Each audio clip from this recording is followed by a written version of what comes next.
কারুণ্যে ভক্তিদাতৃত্বে চৈতন্য গুণবর্ণনে অমায়া কথনে নাস্তি নিত্যানন্দ সমপ্রভু। শ্রীল কৃষ্ণদাস কবিরাজ গোস্বামীপাদ শ্রী চৈতন্য চরিতামৃতের আদি লীলায় নিত্যানন্দ তত্ত্ব আলোচনা করতে গিয়ে প্রথমে এই শ্লোকে নিত্যানন্দকে শ্রদ্ধা জানিয়েছেন। কারুণ্যে ভক্তিদাতৃত্বে চৈতন্য গুণবর্ণনে, যার করুণার শেষ নেই, ভক্তি দানেরও শেষ নেই। ভক্তি না দিতে যিনি অভ্যস্ত, সর্বদা ভক্তি দেওয়ার জন্যই এসেছিলেন, ভক্তি দান করবার জন্যই এসেছিলেন, যিনি চৈতন্য গুণবর্ণনে অত্যন্ত পটু, অত্যন্ত কুশলী, অমায়া কথনে নাস্তি, যিনি কখনো ছলনাময়ী কথা কখনো বলেননি, সেই নিত্যানন্দ প্রভুকে কবিরাজ গোস্বামীপাদ এইভাবে শ্রদ্ধা জানিয়েছেন চৈতন্য চরিতামৃতে। কারুণ্যে ভক্তিদাতৃত্বে চৈতন্য গুণবর্ণনে অমায়া কথনে নাস্তি নিত্যানন্দ সমপ্রভু। নিত্যানন্দকে নিয়ে আলোচনা করব আমার ভয় লাগে, খুব ভয় লাগে। কারণ নিত্যানন্দ এমন একটি তত্ত্ব, নিত্যানন্দ এমন একটি চরিত্র, নিত্যানন্দ এমন একটি ব্যক্তিত্ব, নিত্যানন্দ এমন একটি মানুষ, নিত্যানন্দ এমন একটি ভক্ত, নিত্যানন্দ এমন একটি অসাধারণ পুরুষ, যাকে আলোচনা করতে গেলে রীতিমতো ভেতরে ভয় জাগে। কারণ আমি কি তাকে পারবো আলোচনা করতে? আমি কি তার কথা বলতে পারবো? জীবনে প্রথম থেকে, যেদিন থেকে নিত্যানন্দ কথা বলেছি বা বলবার চেষ্টা করেছি, তখন থেকে আমার এই ভয়টা ভেতরে ঢুকে আছে যে তুমি বলিয়ে নিও তোমার কথা, তুমি বলিয়ে নিও তোমার মহিমার কথা, তুমি বলিয়ে নিও তোমার গুণের কথা, তুমি বলিয়ে নিও তোমার কৃপার কথা, দয়ার কথা, করুণার কথা। সেই নিত্যানন্দ প্রভু শ্রীধাম নবদ্বীপে জন্মাননি, তার জন্ম বীরভূমে একচক্রা গ্রাম, এখনও সেই গ্রাম আছে। নিতাই চাঁদের জন্মস্থান, জন্মভিটা আজও আছে। কিন্তু তিনি কেমন করে যে নবদ্বীপে এলেন, কেমন করে যে নবদ্বীপে এসে পৌঁছলেন, এটাও একটা অসাধারণ ব্যাপার। যদিও কবিরাজ গোস্বামীপাদের চৈতন্য চরিতামৃতে একটু স্থূল আলোচনা আছে যে মাধবেন্দ্র পুরীপাদের নির্দেশে তিনি নবদ্বীপে এসেছিলেন, হতে পারে এটা। কারণ মাধবেন্দ্র পুরীপাদ একজনা সেই রকম ঘুরে বেড়ানো সন্ন্যাসী, সর্বদার জন্য রাস্তায় রাস্তায় আছেন। নিত্যানন্দ একসময় রাস্তাতেই ছিলেন, কোনো না কোনো স্থানে মাধবেন্দ্র পুরীর সঙ্গে তার দেখা হয়েছিল। কারণ মাধবেন্দ্র পুরীর সঙ্গে মহাপ্রভু নিত্যানন্দের একটা যোগাযোগ, এটা গৌড়ীয় বৈষ্ণব জগতের একটা বিশেষ ঘটনা, কারণ এই যোগাযোগটার দরকার ছিল। মাধবেন্দ্র পুরীপাদ সন্ন্যাসী হলেও, শঙ্করপন্থী সন্ন্যাসী হলেও তিনি ভক্তিবাদী সন্ন্যাসী ছিলেন, যেটা আজ থেকে 500, 550, 600 বছর আগে ভাবাই যেত না। তখনকার সন্ন্যাসীরা সবাই সন্ন্যাসী, তাদের মধ্যে ভক্তি থাকলেও সেই ভক্তিটা চাপা দেওয়া ভক্তির কোনো প্রকাশ থাকতো না। কিন্তু মাধবেন্দ্র পুরীপাদের মধ্যে আমরা প্রথম ভক্তির অসাধারণ প্রকাশ দেখতে পেয়েছিলাম, যেটা বর্ণনায় আমরা পাই চৈতন্য চরিতামৃত প্রভৃতি শাস্ত্রগ্রন্থের বর্ণনায়। তা সেই নিত্যানন্দ প্রভুকে নাকি মাধবেন্দ্র পুরীপাদী নবদ্বীপে পাঠিয়েছিলেন, যাও, যদি সত্যিকারের কোনো মানুষ পেতে চাও তাহলে নবদ্বীপে যাও, তার সঙ্গে দেখা করো। নিতাই চাঁদ এইভাবেই নবদ্বীপে এসেছিলেন ঘুরতে ঘুরতে। তার তো নবদ্বীপে আসার কোনো দরকার ছিল না। নবদ্বীপে তার জন্মস্থানও নয়, নবদ্বীপে তার মামার বাড়িও নয়, নবদ্বীপে তার কেউ ছিল না। তা হঠাৎ নবদ্বীপে আসবেন কেন? আর সেই নবদ্বীপ তো আর আজকের শহর নবদ্বীপ নয়, সেই নবদ্বীপ গ্রাম নবদ্বীপ। এরকম তো হাজার হাজার গ্রাম বাংলায় ছড়িয়ে ছিটিয়ে আছে। গঙ্গা তীরেও তো অনেক গ্রাম আছে, তা নবদ্বীপে আসবেন কেন? এসেছিলেন মনে হয় এই একটা সূত্রেই। মাধবেন্দ্র পুরীপাদ এমন একটা যুগে এসেছিলেন যে যুগটা সত্যিই খুব অন্ধকারাচ্ছন্ন যুগ। তার ভেতরটাও কেঁদেছিল যে মানুষের সব আছে কিন্তু ভক্তির অভাবে সব বিড়ম্বিত হয়ে গেছে, ভক্তিহীনতার কারণে সব কিছু নষ্ট হয়ে গেছে বা নষ্ট হয়ে যাচ্ছে। ভেতরে ভেতরে কেঁদেছিলেন, ভেতরে ভেতরে চোখের জল ফেলেছিলেন যে তুমি এসে তোমার জিনিস রক্ষা করো। মাধবেন্দ্র পুরীপাদের সেই কান্না কিন্তু ব্যর্থ হয়নি, চোখের জল ব্যর্থ হয়নি। তাঁরই আহ্বানে, তাঁরই প্রার্থনায়, তাঁরই অন্তরের ব্যাকুলতায় একদিন নবদ্বীপে গঙ্গার তীরে এক অসাধারণ অপার্থিব শিশুর জন্ম হয়েছিল, যাকে আমরা জগন্নাথ মিশ্রের নন্দন সচিমার গর্ভজাত সন্তান বলে গৌরহরি বলে জানি। এটাই বৈষ্ণব জগতের অভিমত, এটাই বৈষ্ণব জগতের বক্তব্য। সেই মহাপ্রভু, সেই গৌরহরি, যিনি নবদ্বীপে জন্মেছিলেন, তার পূর্বপুরুষ বাস করতেন বাংলাদেশের সিহট্ট জেলার ঢাকা দক্ষিণে। সৌভাগ্যক্রমে আমারও ঢাকা দক্ষিণে পূর্বপুরুষের বাস ছিল। ঢাকা দক্ষিণে আমি নিজেও গিয়েছি। মহাপ্রভুর যে জন্মভিটা, পূর্বপুরুষের ভিটা, জন্মভিটা নয়, পূর্বপুরুষের ভিটা, সেই ভিটাও আমি দেখে এসেছি। এটা আমার জীবনে একটা বড় প্রাপ্তি। অনেক কষ্ট করে গিয়েছিলাম, দেখে এসেছি, প্রণাম করে এসেছি। এটা আমার জীবনে একটা বড় পাওনা। এটা আমার জীবনকে ধন্য করেছে, এই উপলব্ধিটা। আজও চোখ বুঝলে সেই জায়গাটা ভাবি, সেই জায়গাটার কথা মনে হয়। আর তো জীবনে সবসময় যেতে পারবো না, যাওয়া সম্ভব নয়। বাংলাদেশ যাওয়া মানে তো অনেক ঝামেলায় যাওয়া, ঝামেলা করে যাওয়া। যাই হোক, সেই গৌরহরি এসে জন্মালেন কিন্তু নবদ্বীপে। তার পিতা, তার মা, তারা সবাই নবদ্বীপে থাকতেন তখন। এবং তাদেরই সন্তান রূপে অনেকগুলি সন্তানের পরে শ্রী চৈতন্যের আবির্ভাব। সেই মহাপ্রভু জন্মালেন নবদ্বীপে। এবং সেই মহাপ্রভু পরবর্তীকালে বাংলার তথা ভারতের তথা বিশ্বের গৌরহরি রূপে, গৌর সুন্দর রূপে প্রকাশিত হলেন। আজকে সারা পৃথিবী গৌর বলতে কাঁদে, সারা পৃথিবী গৌর বলতে নাচে, সারা পৃথিবী গৌর বলতে চোখের জলে বুক ভাসায়। সেই গৌরহরি কিন্তু নবদ্বীপের মানুষ, নবদ্বীপের ছেলে, নবদ্বীপে তার জন্ম, নবদ্বীপে তার কর্ম, নবদ্বীপে সব কিছু। তা মহাপ্রভুকে আমরা পেয়েছি, এটা আমাদের কাছে সৌভাগ্য। কিন্তু সত্যিই কি বুঝতে পেরেছি তাকে? ধরতে পেরেছি তাকে? অনুভব করতে পেরেছি তাকে? বোধ হয় নয়। কারণ তাকে অনুভব করতে গেলে যে চেতনার দরকার, সেই চেতনাটা আমাদের কোথায়? আমরা তো তাকে ঈশ্বর বানিয়েছি, তাকে অবতার বানিয়েছি, অবতার কল্পপুরুষ বানিয়েছি, ঈশ্বরের সাক্ষাৎ রূপ বলে তাকে ভেবেছি। এইবার তাকে সিংহাসনে বসিয়েছি, পূজা অর্চনা করছি দৈনন্দিন, যেমন পূজা অর্চনা লোকে ঠাকুর দেবতার করে। ব্যাস এই পর্যন্ত। ভোগ লাগাচ্ছি, ভোগ সরাচ্ছি, সেই ভোগ আমরা পাচ্ছি। এইভাবেই চলছে মহাপ্রভুর সঙ্গে আমাদের দৈনন্দিন জীবনযাত্রা নির্বাহ। কিন্তু যাকে বলে গৌর মনন, যাকে বলে গৌর স্মরণ, যাকে বলে গৌর চিন্তন, যাকে বলে গৌর ভাবন, যাকে বলে গৌর নিয়ে চলা, যাকে বলে গৌর ভাবনার মধ্যে ডুবে থাকা, সেটা কতটুকু আমাদের জীবনে হয়? এখানে একটা বিরাট জিজ্ঞাসার চিহ্ন আছে। আমরা প্রয়োজনে মহাপ্রভুর কথা বলি, কিন্তু প্রয়োজন ছাড়া তো মহাপ্রভুকে নিয়ে কখনো আলোচনায় বসি না, যে তাকে নিয়ে একটু চর্চা করা যাক, তাকে নিয়ে একটু জানা যাক, তাকে নিয়ে একটু চেষ্টা করা যাক, আরও কিছু পাওয়া যায় কিনা, মন্থন করে কিছু পাওয়া যায় কিনা। কারণ যুগে যুগে বিভিন্ন শাস্ত্রকার, বিভিন্ন গ্রন্থকার, মহাপ্রভুর সমসাময়িক যুগে যারা এসেছেন, তার কিছু আগে যারা এসেছেন, পরবর্তী যুগে যারা এসেছেন, প্রত্যেকের মধ্যেই যে মহাপ্রভু ফুটে উঠেছেন লেখনীর মধ্যে দিয়ে, সেই লেখনীর কথাগুলো বা লেখনীর বিভিন্ন রকমের যে আলপনাগুলো, সেই আলপনাগুলোকে আমরা কতটুকু মনন করি, কতটুকু অনুভব করি, কতটুকু বুঝবার চেষ্টা করি? কিছুই নয়। এই জন্য আমাদের গৌর মননের বড় অভাব। গৌর মননের বড় অভাব। সাধারণ মানুষ যেমন দূরে ছিল সেই দূরেই আছে। যারা শিক্ষিত মানুষ তারা গৌর ভাবনায় ডুবতে নারাজ, কারণ এটা বৈষ্ণব জগতের ভাবনা হয়ে গেল, আমাদের তো আলাদা ভাবনা হলো না। এটা নাকি বৈষ্ণব জগতের ভাবনা হয়ে গেল। মহাপ্রভু যেন বৈষ্ণবদের একবারে পেটেন্ট, বৈষ্ণবরাই মহাপ্রভুকে নিয়ে নাড়াচাড়া করবে, আর কেউ করবে না। কিন্তু মহাপ্রভু তো শুধু বৈষ্ণবের নন, মহাপ্রভু তো মানুষের, মানুষের কাছে এসেছিলেন, মানুষকে মানুষ হতে শিখিয়েছিলেন, মানুষকে কুকুর শেয়াল থেকে অনেক ঊর্ধ্বে তুলবার চেষ্টা করেছিলেন, যাতে সে মানুষ হতে পারে। আমাদের বাংলার এক কবি যেমন আক্ষেপ করে বলেছিলেন, গিয়াছে দেশ দুঃখ নাই, আবার তোরা মানুষ হ।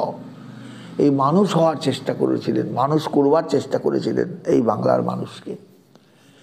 সেই মহাপ্রভুকে আমরা চিনলাম কতটুকু, সেই মহাপ্রভুকে জানলাম কতটুকু, সেই মহাপ্রভুকে ভাবলাম কতটুকু, সেই মহাপ্রভুকে বুঝলাম কতটুকু, সেই মহাপ্রভুকে নিয়ে আমাদের দিনাতিপাত কতটুকু হচ্ছে। সেখানে তো মহাপ্রভু উজ্জ্ব হয়ে গেছেন, একদম উজ্জ্ব। তাকে বাদ দিয়েই সব কিছু চলে। আর যারা মহাপ্রভুকে নিয়ে পড়ে আছেন তারা ঠাকুর ঘরে মহাপ্রভুকে বসিয়ে সাজিয়ে গুজিয়ে খেতে দিয়ে বাল্যভোগ দিয়ে, বাল্যভোগের পরে মধ্যাহ্নভোগ, মধ্যাহ্নভোগের পরে অপরাহ্নভোগ, অপরাহ্নভোগের পরে সন্ধ্যাভোগ, তারপরে রাত্রিভোগ, এই ভোগের তালিকায় আছেন তারা ব্যস্ত। তার মধ্যে যতবার ভোগ ততবার আরতি, যতবার ভোগ ততবার আরতি, আরতির সঙ্গে ততবার জল ছিটা দেওয়া, এই নিয়ে চলছে। কিন্তু মনন যাকে বলে, শাস্ত্রীয় মনন যাকে বলে, অনুভব যাকে বলে, সেই অনুভবটা আমাদের কোথায়? অথচ কত শাস্ত্রকার, কত পদকর্তা মহাপ্রভুকে নিয়ে কত কথা লিখে গেছেন, কত রকমের ভাষায় লিখে গেছেন। কেউ কেঁদেছেন, কেউ নেচেছেন, কেউ আনন্দে মশগুল হয়েছেন। ওরে ভাই ভজমোর গৌরাঙ্গ চরণ, না ভজিয়া মইন দুঃখে ডুবি গৃহ বিষকূপে, দগ্ধ হইল এ পাঁচ পরাণ, তাপত্রয় বিষানলে দিবানিশি হিয়া জলে, দেহ সদা হয় অচেতন, রিপু বশ ইন্দ্রিয় হইল গোড়াপদ পাশরিল, বিমুখ হইল হেনধন। ভাবতে পারি আমরা পদকর্তার কথাগুলো। হেন গৌর দয়াময় ছাড়ি সব লাজ ভয়, কায়মনে লহরে স্মরণ, পামর দুর্মতি ছিল তারে গোড়া উদ্ধারিল, তারা হইল পতিত পাবন। গোড়া দ্বিজ নটরাজে বান্ধহর হৃদয় মাঝে, কি করিবে সংসার সমন, নরোত্তম দাসে কয় গোড়া সম কেহ নয়, না ভজিতে দেন প্রেমধন। আমরা ভাবি কখনো যে না ভজিতে গোড়া কেমন করে প্রেম ধন দান করেন? আমরা কি ভজেছিলাম মহাপ্রভুকে? আমরা কি ডেকেছিলাম মহাপ্রভুকে? আমরা কি কেঁদেছিলাম মহাপ্রভুর জন্য? না, কিচ্ছু করিনি। অথচ তিনি আমাদের মাঝখানে এসেছিলেন, আমাদের সমাজকে তুলেছেন, আমাদের চারপাশকে উন্নত করেছেন, আমাদের মানব জীবনটাকে ধন্য করেছেন, আমাদের সাধারণ দিনাতিপাত দৈনন্দিন জীবনযাপন তাকে নিয়ে গিয়েছেন একটা চরম লক্ষ্যে, যে লক্ষ্য আমরা এখনও বোধহয় ছুঁতে পারিনি, এখনও সেই জায়গায় যেতে পারিনি। আমরা মহাপ্রভুকে নিয়ে ব্যবসার কেন্দ্রে বসিয়ে তাকে দিয়ে অর্থ উপার্জনের চেষ্টায় আছি, কিন্তু মহাপ্রভুকে ভালোবাসলাম কোথায়? আদর করলাম কোথায়? বুকে জড়িয়ে ধরে তাকে একেবারে অন্তরের অন্তঃস্থলে তাকে নিয়ে বসালাম কোথায়? তা তো বসাতে পারিনি এখনো। এই জায়গাতে আমাদের ত্রুটি রয়ে গেছে, যথেষ্ট ত্রুটি রয়ে গেছে। আমরা এখনও সেইভাবে গৌর ভাবনায় ডুবতে পারিনি, গৌর স্মরণে ডুবতে পারিনি, গৌর মননে ডুবতে পারিনি, গৌর চিন্তনে ডুবতে পারিনি। গৌরকে নিয়ে স্বপ্ন দেখি না আমরা আজও আমাদের স্বপ্নে গৌর আসেন না। আমাদের স্বপ্নে সংসারই আসে, গৌর আসেন না। তার মানে আমরা এখনও সেই গৌর ভাবনার জগৎ থেকে নির্বাসিত। সেই ভাবনার জগৎটা আমাদের দরকার, অবশ্যই দরকার, অবশ্যই দরকার। আজকের দুনিয়ায় মহাপ্রভুকে জানবার জন্য সারা পৃথিবীর মানুষ সচকিত, সারা পৃথিবীর মানুষ চঞ্চল, সারা পৃথিবীর মানুষ ছটফট করছেন। এই মানুষটাকে জানতে হবে, এই মানুষটাকে বুঝতে হবে, ভাবতে হবে, উপলব্ধি করতে হবে। কিন্তু আমরা বাঙালি, আমরা কিন্তু মহাপ্রভুকে বুঝতে পারলাম না। অথচ বাংলার কবি লিখলেন, ঘরের ছেলের চক্ষে দেখেছি বিশ্বভূপের ছায়া, বাঙালির হিয়া অমিয় মথিয়া নিমাই ধরেছে কায়া। পারলাম আমরা সেই নিমাইকে উপলব্ধি করতে? ঘরের ছেলের চক্ষে বিশ্বভূপের ছায়া দেখলাম, কিন্তু তাকে ধরতে পারলাম না। এই জায়গাটাই আজকে আমাদের সবচেয়ে বড় অভাব, সবচেয়ে বড় আমাদের পশ্চাৎগামিতা, পেছন দিকে পা হেঁটে চলা। আমরা এগুতে পারছি না, এগুতে পারছি না, এগুতে পারছি না। তাই আমি সুযোগ পেলেই, সময় এলেই কেউ যদি জিজ্ঞাসা করেন, আমি সঙ্গে সঙ্গে বলি আমরা সত্যিই গৌর ভাবনায় ডুবতে পারিনি। আমরা গৌর রসায়নে ডুবিনি, গৌর রসায়নকে এখনো জীবনে সারাৎসার করে তুলতে পারিনি। যে গৌর কত বড় রসায়ন, কত বড় আস্বাদ্য বস্তু, কত বড় তৃপ্তিদায়ক বস্তু, কত বড় শান্তিদায়ক বস্তু, কত বড় আমাদের জীবনের যে অভাববোধ, সেই অভাববোধকে সরিয়ে রাখার বস্তু। যে তাকে ভাবলে অভাব চলে যায়, তাকে চিন্তা করলে অভাব দূর হয়ে যায়, তাকে চিন্তা করলে জীবনের কিছু ক্লেদ থাকে না, ক্লেদ মুছে যায়। এগুলো কিন্তু আমরা এখনও ভাবতে পারিনি। তাই এখনও আমাদের অনেক রাস্তা হাঁটবার বাকি আছে, অনেক রাস্তায় হেঁটে যেতে হবে, অনেক রাস্তায় এগোতে হবে। সেই জন্য প্রত্যেকের কাছে আমার করজোড়ে নিবেদন, আসুন আমরা একটু গৌর ভাবনায় ব্রতী হই, গৌর চিন্তায় মগ্ন হই, গৌর ভাবনা নিয়ে জীবনটাকে অতিবাহিত করবার চেষ্টা করি, গৌর স্মরণে জীবনটাকে দেওয়ার চেষ্টা করি, গৌর মননে জীবনটাকে চালিত করবার চেষ্টা করি। এটাই আমাদের কর্তব্য, এটাই আমাদের করা উচিত। মহাপ্রভু তার ছোট্ট জীবনে, কতটুকু জীবন, সামান্য জীবন, তিনি 80 বছরও বাঁচেননি, 90 বছরও বাঁচেননি, কিচ্ছু নয়। কতটুকু বেঁচেছেন, কতটুকু ছিলেন সমাজে, কতটুকু ছিলেন তিনি, তাকে আমরা পেয়েছি। শেষের দিকে তো একেবারে গম্ভীরায় ডুবে গেলেন, তখন তো তার সঙ্গে আমাদের কোনো যোগাযোগই নেই। আমরা গম্ভীরায় যাই, ঢিপ ঢিপ করে প্রণাম করে চলে আসি। কখনো ভাবি এই গম্ভীরার অন্তরালে মহাপ্রভুর কত দীর্ঘশ্বাস আজও ছড়িয়ে আছে। এই গম্ভীরার বাহিরে ভেতরে মহাপ্রভুর কত দীর্ঘশ্বাস আজও লেপ্টে আছে। আমরা এগুলো ভাবি না, এগুলো ভাবতে পারি না। আমরা যাই, একটু প্রণাম করে চলে আসি, ব্যাস আমাদের পুরী ভ্রমণ শেষ। আমরা বাড়ি ফিরে আসি হাত পা ঝেড়ে আমরা পুরী ঘুরে এলাম। কিন্তু পুরী ঘুরে এলাম সত্যি কথা, কিন্তু গৌর ভাবনাকে কি একটু অন্তরে আনতে পারলাম? গৌর চিন্তায় কি আমরা একটু মজতে পারলাম? গৌর স্মরণে কি আমরা একটু ডুব দিতে পারলাম? সেই জায়গাটা কিন্তু অসম্পূর্ণই রয়ে গেল। সেই জন্য আমাদের প্রত্যেকের জীবনে প্রয়োজন একটু গৌর ভাবনায় ভাবিত হওয়া, গৌর চিন্তায় চিন্তিত হওয়া, গৌর স্মরণে মজে যাওয়া, গৌর চিন্তনে মগ্ন হয়ে থাকা। এটা আমাদের জীবনে দরকার। আমাদের চারপাশের ক্ষুদ্র পরিসরকে আমরা যদি গৌর ভাবনায় পরিপূর্ণ করে তুলতে পারি, আমাদের ঘর, আমাদের সংসার, আমাদের সন্তান সন্ততির মধ্যে যদি গৌর ভাবনাকে ছড়িয়ে দিতে পারি, এটাই হবে সবচেয়ে বড় আমাদের প্রাপ্তি। এইভাবেই কিন্তু মানুষ এগোয়, এইভাবেই মানুষ কিন্তু অগ্রসর হয়। জীবনের আসল পথটাকে সে চিনতে পারে, আসল পথটাকে সে বুঝতে পারে। মহাপ্রভু আজও আমাদের পথের দিশারি, মহাপ্রভু আজও আমাদের পথের আসল পথপ্রদর্শক। তাকে সামনে রেখেই কিন্তু আমাদের এগিয়ে যেতে হবে যদি আমাদের ভক্তিপথে যেতে হয়। ভক্তিপথ মানে শুধু ভজ ভজ ভজ ভজ করে যাওয়া নয়, খোল করতাল নিয়ে নেচে কুদে যাওয়া নয়।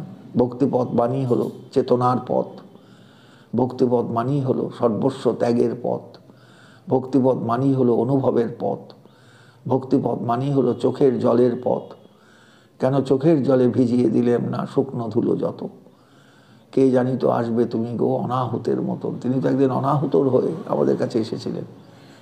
আমরা সেই অনাহুত গৌরহরিকে, যিনি ডাকতেই আমাদের মাঝখানে এসেছিলেন, তাকে আমরা সেই শ্রদ্ধা জানাতে পারিনি, সেই চরণের ভালোবাসা জানাতে পারিনি। তাকে আমাদের আরও আরও আরও কাছে টানা দরকার, স্মরণে রাখা দরকার। আমাদের প্রতিনিয়ত জীবনের প্রতিটা যে বাঁক, সেই বাঁকে বাঁকে তাকে স্মরণ করতে করতে এগিয়ে যাওয়া দরকার। আর প্রার্থনা রাখা দরকার তার শ্রীচরণে, শ্রীপাদ পদ্মে, তুমি আমাদের পথ দেখিও, তুমি আমাদের পথ চিনিও, তুমি আমাদের ভেতরে নিষ্ঠা এনে দিও, ভাবনা এনে দিও, তবেই আমরা রক্ষা পাবো, নইলে আমরা রক্ষা পাবো না।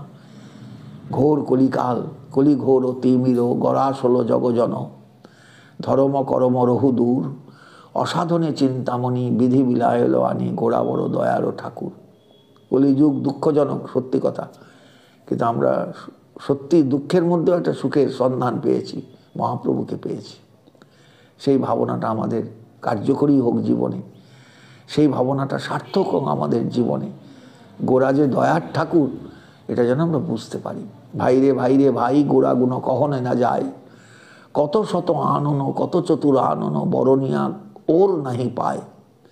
চারিবেদ সরদর্শন পড়িয়াও যে জন, সে যদি গৌরাঙ্গ নাহি ভজে, বৃথা তার অধ্যয়ন লোচনবিহীন জন, দর্পণে কিবা তার কাজে। বেদ বিদ্যা দুই কিছুই নাহি জানত, সে যদি গৌরাঙ্গ জানে সার, নয়নানন্দেতে ভনে সেই সে সকলেই জানে, সর্বসিদ্ধি করতলে তার। পদকর্তা নয়নানন্দ কাঁদতে কাঁদতে লিখছেন, বেদ বিদ্যা দুই কিছুই নাহি জানত। কেউ যদি শাস্ত্রজ্ঞানী নাও হয়, কিন্তু মহাপ্রভুকে যদি সে ভালোবাসতে পারে, তাহলেই তার জীবন সার্থক, তাহলেই তার জীবন সুন্দর, তাহলেই তার জীবন পরিপূর্ণ। সেই জায়গাটা আমরা উপলব্ধি যেন করতে পারি, এটাই আমার একান্ত অন্তরের প্রার্থনা, একান্ত চাহিদা। সকলের মধ্যে এই চাহিদার স্ফুরণ হোক, সকলের মধ্যে এই প্রার্থনা জেগে উঠুক, সকলের মধ্যে এই চোখের জলের ভাষাটা বোঝার মতন উপলব্ধি জাগুক, এটা আমি চাই। তবেই আমাদের গৌর ভাবনা সার্থক হবে, গৌর গুণগান কীর্তন সার্থক হবে, গৌর চিন্তন সার্থক হবে, গৌর মনন সার্থক হবে। এটাই আমাদের একান্ত প্রার্থনা হোক। এই বলেই আমার বক্তব্য আমি এখানেই রাখলাম।